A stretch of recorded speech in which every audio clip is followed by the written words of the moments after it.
See, our church is not that big, so when we worship, I always sit in front.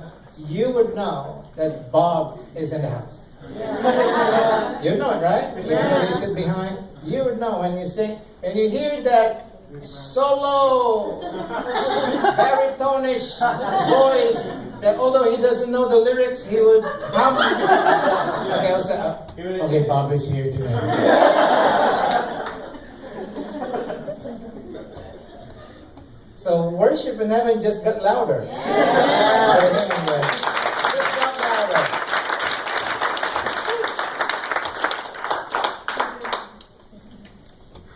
One of the greatest blessings that we receive with our families now.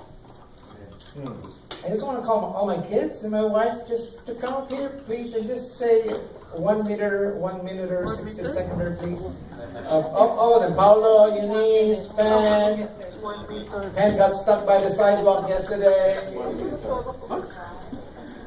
Thinking about Bob, Connie, my ex-girlfriend. So, through the years, he had helped me shape all these kids to the ministry, and Bob has a very big contribution to that. Okay, just 1 minute. That's hard. Wow, I don't even remember when he first came. Like, I grew up in this church, but it felt like he was just always here. You know, he wasn't here every Sunday, but he was just the life of the service. You know, I can hear him all the way to where I'm playing drums. But I don't want to be, talking too much. I won't take up too much of time. But on Wednesday morning, on the way to work, I left early around 6:30, and I don't know why, but he just came into mind. You know, I felt like, I wonder about this. You know, it's been a while since I heard from him or heard about him. I hadn't seen him in church in a while because he was, he was sick. But he was always in my thoughts and my prayers. But that morning, I don't know why, I thought about him and I prayed for him while I was driving, and after praying, I just felt better somehow, and then I continued through the day. And then later on that afternoon, I got a text. We got a family text. My dad sent the text, and I was like, wow. It was shocked. I was at work, and I was just like staring at my phone, like, what? At the same time, I was happy and I was sad. Happy because he's not suffering anymore. I know that he was in a lot of pain, and he's just in a better place now, better than all of us. And I'm just sad I'm not going to see him anymore, but I know that he's in a much better place than us. So.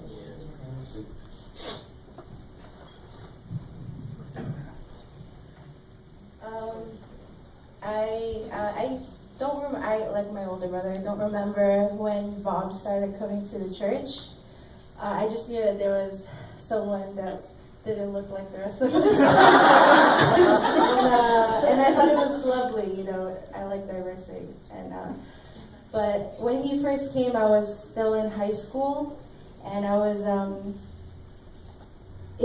For those of you that don't know, before we took over the worship ministry, we had other people come in, and when those people left, and it came time where we had to step up in the worship ministry. I remember the very first Sunday that I led worship, and I thought that I had no idea what I was doing, and I thought that I didn't do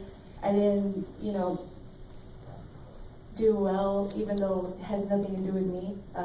But at the time I was younger, and Bob was the only one who came up to me. And mind you, I've never spoken a word to Bob except for hello. He came up to me and he's like, "You're filled with the Spirit of Jesus." And then he looked at me in the eye and he's like, "Look at me in the eye." And I'm like, and I was like, okay. And I was so small, and I was like, what? And he was so, he was like, he was like, the eyes are like the windows to someone's soul, and I can see that you're filled with the Spirit of Jesus. And I didn't tell anyone how I was feeling, how nervous I was, how I felt like God, like God, this is, I can't do this. But for some reason, Bob knew all this, and he said, don't be scared, because your confidence isn't based on you, your confidence is based on God. And then he was the one who actually taught me and said, when you worship, girl, just worship. Just sing. And just worship freely, because you're in the presence of God. We had this hour long, and I think that's the most I've talked to him. And at that time, he was already going to our church for 3 years. And every single time, he prayed for me, and I just felt like that was such a weird first encounter, with somebody. And ever since then, every single Sunday, he'll be like, that was some good worship, and you just continue to be used by God, because he will do so many things through you. And he always kind of kept me grounded, and he always told me, be careful, it's not about you, it's not about you, it's not about you. He always said that, repeated those things to me. And so till this day, I still considered Bob as just one of our prayer warriors. Mm-hmm. I know that I wasn't the only one that he spoke to. I know Penn has some great stories with him too. So I will forever be grateful, because if it wasn't for Bob coming up to me that Sunday, I don't know how I would be other than that. Like, God just used him at the right time. And I never told him how thankful I was, but I'm sure he knows. And I just really thankful for all the memories and blessings. And his awkward fist bumps. Just always so awkward. I don't know why. Yeah. Okay.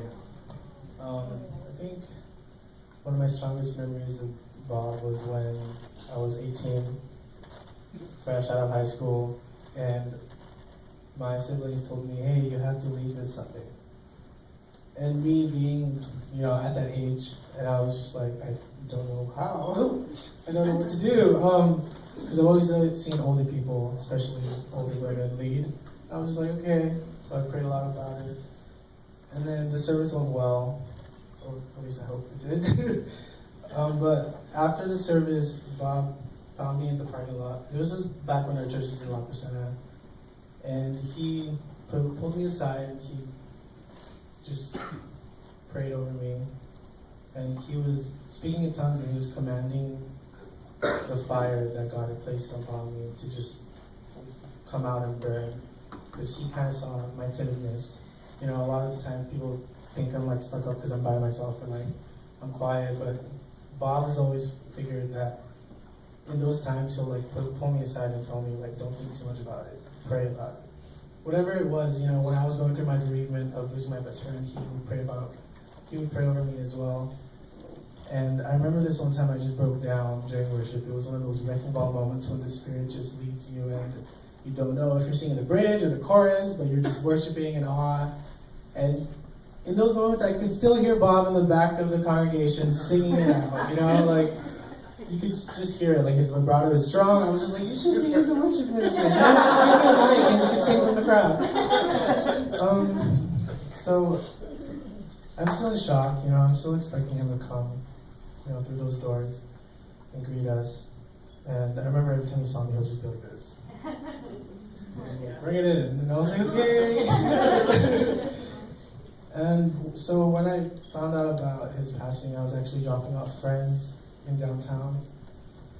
So, I was preoccupied, like I guess many of us. So it wasn't until I put on Spotify radio on the Christian gospel, and I was in LA traffic, because we need Jesus in those times. It was a 40-minute drive from downtown back to the valley, so I was like, okay, I'm not in the carpool lane, so I guess.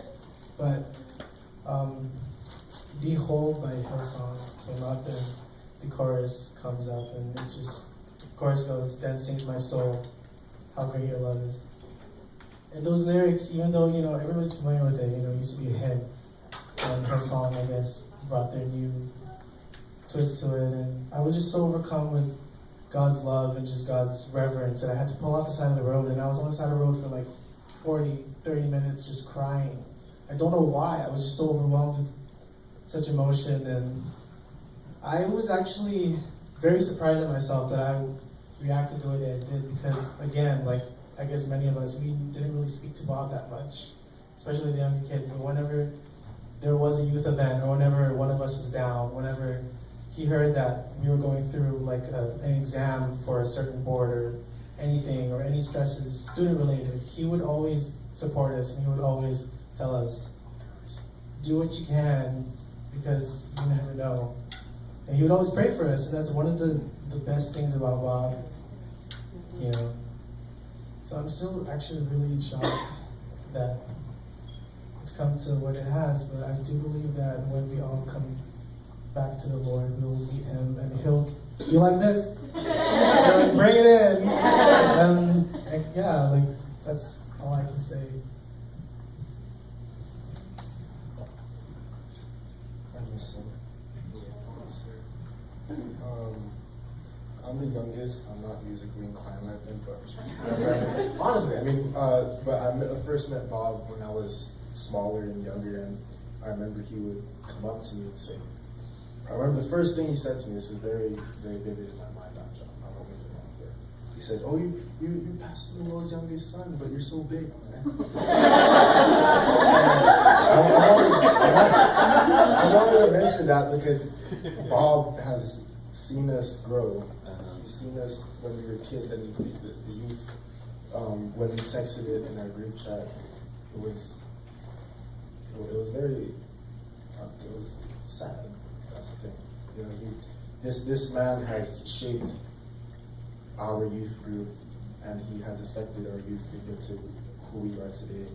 And you know, if it wasn't for his guidance to my siblings and I, honestly, we wouldn't be the same, because he was a great blessing to us and to his kids. Thank you for sharing your dad with us.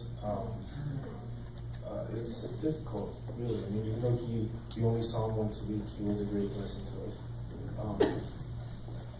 Yeah, I mean, we're not exaggerating. I'm a big guy, but he would make me feel small with his hugs. I miss him. I miss his hugs. I miss his advice. I miss his singing, honestly. Even though I work in the back, and his singing would throw me off. But I'm just I mean, I regret not telling him that I loved him more, because honestly, now I regret it, but I know that he's not in pain anymore. He's not, you know, he's not feeling anything but happiness, and I'm happy for him, because he deserves it, honestly. He was always praying for us, always looking out after us, even though, you know, we always look down. It's difficult, but he's in a better place now. So, yeah, that's all. Okay.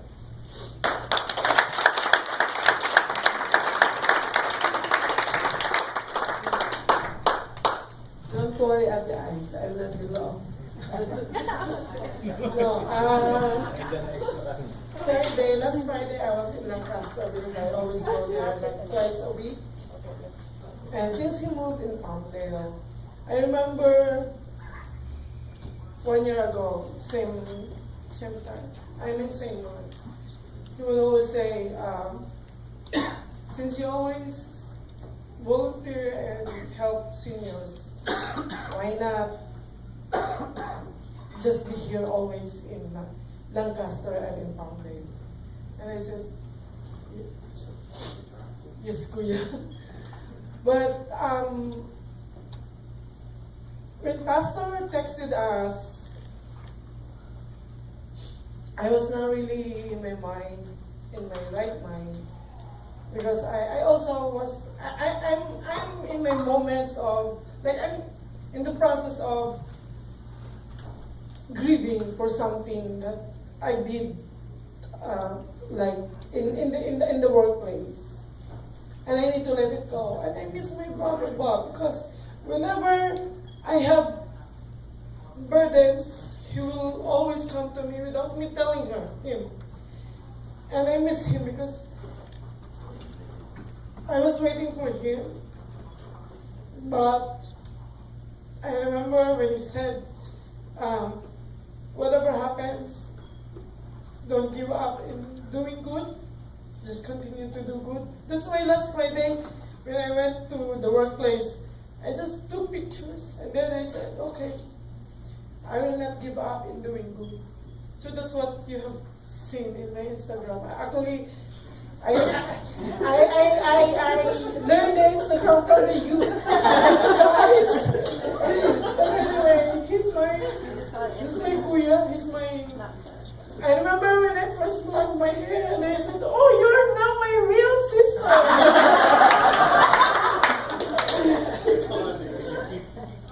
No, honestly, I believe he was really interceding for me because, as what my third child said, Timmy, maybe you can see me like talkative, like a frog, but in such a way, in the workplace, sometimes I'm always the underdog. Like I don't demand for what I need to be, and he always come to me and said, I rebuke the spirit of depression, I rebuke the spirit of self-pity, and blah, blah, blah, blah, blah. I said, okay. And then, I be energized again and work, because our work is like more on the seniors, and it's really, we're like in the rag race. And I know he's praying for me. I know he was praying for me that week, last week. Because I can see the heaven open. I can see blessings come. I saw doors open.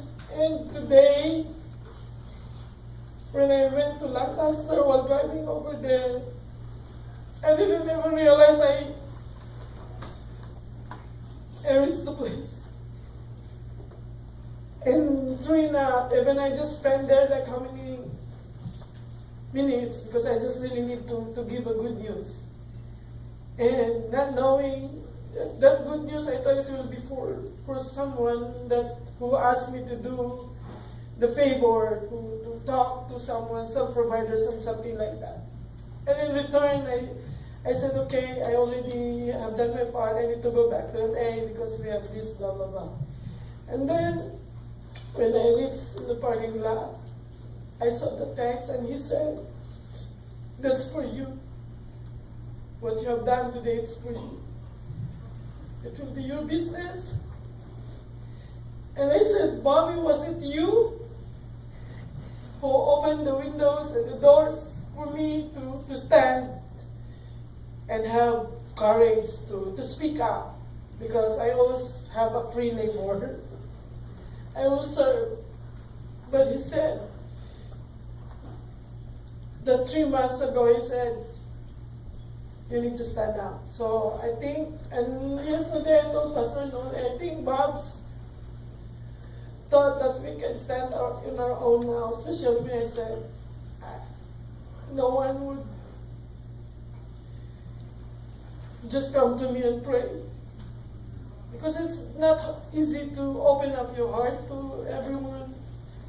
But even you don't tell him, you would feel that. And even I was in the depression for 4 months. Nobody knows, not even Pastor, but he knows. And thank God, whatever it is that is in right now, I believe our lives will never be the same without Bob. But think of the memories that we have with him. My memories with him is, he would always say that no matter what we feel in this world, no matter what we come or across path, we should always think and we should always do the work of an evangelist and share the good news about Jesus our Lord, who is giving, who is the way, who is the truth, who is the life, who will give us the real peace, the real joy. And because we have that, we should not stop doing good. So I believe we have a lot of more to say, but thank you to his kids and to his friends who are with us tonight in celebrating his life, his precious life. And he's just a simple man, but I believe there in heaven he is a very big man. Amen. Yeah. With that, Yes. And guys, for clarification, she was not depressed because of me. It's because of her work. Anybody who wants to talk about him that we do not know about? Any friends of Bob? Hi, my name is Larry, Pastor Larry, and I've known Bob for over 30 years. My youngest son went to school with Bobby. Kindergarten, I guess it was called back then, correct? But before I go there, I just want to say that Bob, when I talked to Bobby last, he told me how much he loved you, Katie too, and how much he respected you, and how much he missed you. You were really a part of his life, and he was so encouraged by the both of you and what you'd accomplished. You guys know that, right? Yeah. I just want to share a couple stories. Bob and I, you're right, Bob did like to eat. There's no question about it. And I can remember one instance going out to a In-N-Out hamburger, and I asked Bobby, I said, what would you like? Because I was standing in line. And Bobby said, well, the double-double and the fries and all that good stuff. But my point is, not only did he like to eat, but he also liked to evangelize. Yeah. And if you've ever been in a restaurant or in a public place, you know, now his story was Jesus. And I remember this one time in In-N-Out, he cornered two people and wanted to pray with them and lead them to the Lord. To the point where the one lady was outside, he was talking to her, and her boyfriend saw this. And he had his arm like this. Wow. So I went out there and started praying too, because he was a big boy. Bobby and I both came out of a Pentecostal church on the way, Jack Hayford. And the interesting thing about it is we moved in the Spirit. At least I thought I did until I met Bobby. I remember one time I was with Bobby, and Bobby turned to me and he said, did you hear that? And I said, hear what? He said, you didn't hear that? And I said, no, I didn't hear it. I said, what was it? He said, you didn't hear that?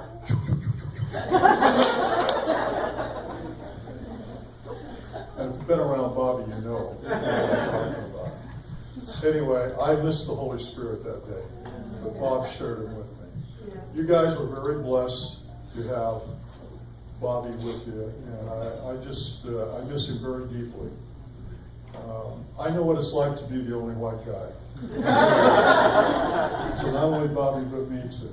I bless you guys, and I encourage you guys to carry on. Whatever Bob left you, whatever he touched your heart with, is something that you can never leave behind, and you'll take it with you. The scriptures that come to mind is, absent from the body is to be present with the Lord. Amen. And when I saw Bobby out in Palmdale, that's the first thing that came to me. I knew where he was. He's up there evangelizing. And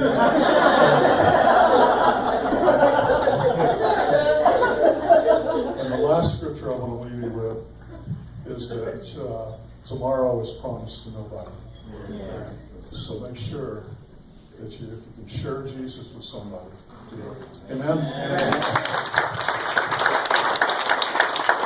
Thank you very much. Okay, this is your time. Anyone? Anybody? Go ahead. Please.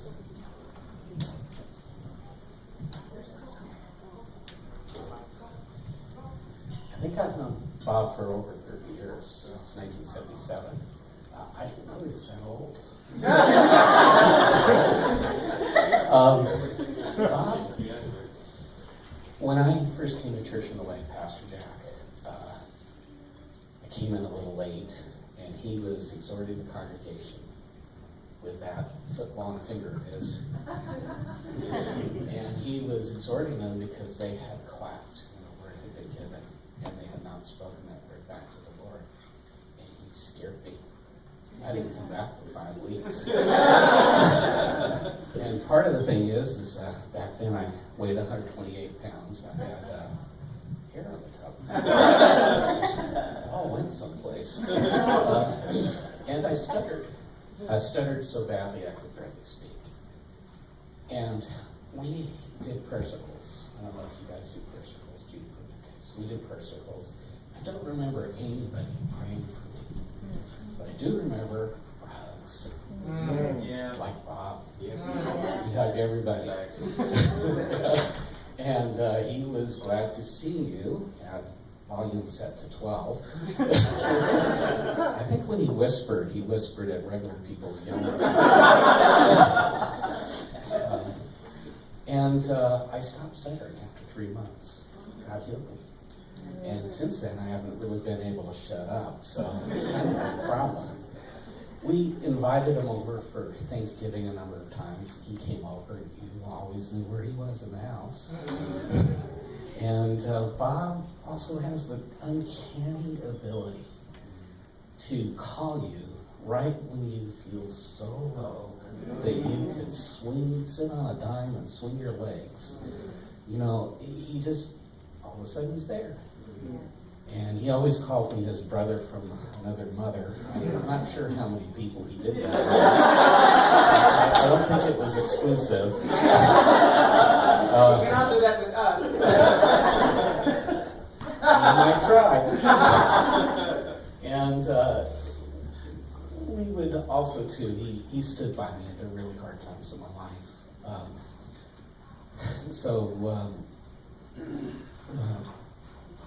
When I needed my house remodeled that we were moving into, I hired Bob and Kimbo. Kimbo is his friend. He's about 8 feet tall, I think. How tall is he? He has a mustache like Mark there. Mark's looking around. And they worked on my house. They rebuilt quite a bit of it. And we would go out to Coco's. He loved going out to Coco's restaurant. And he'd corner somebody over there in a corner, and they looked wide-eyed like a deer caught in the headlights of a car at night. And he would minister to them. And that was his heart. He always wanted to say, I love you. I love you, brother. I love you, sister. He always hugged you. That was a big part of his life. I believe he told me he actually used to sing opera, but I think something happened with his hearing. So for me, I always have made a joyful noise unto the Lord, and I think at the end he kind of started that way too. But I do remember him singing opera, so he could sing. And that's about it. Oh, and we were supposed to have lunch next week. But I don't plan on dying to go there.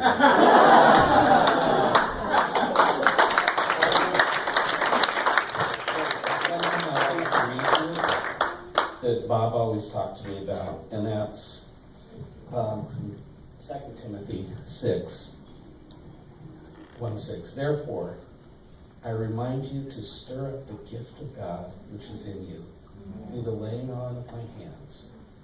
For God has not given us a spirit of fear, but of power and of love and a sound mind.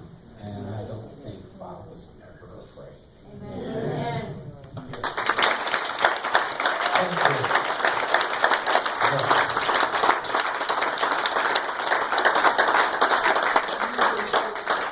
We are just so blessed to have him for the past 10 years. Over.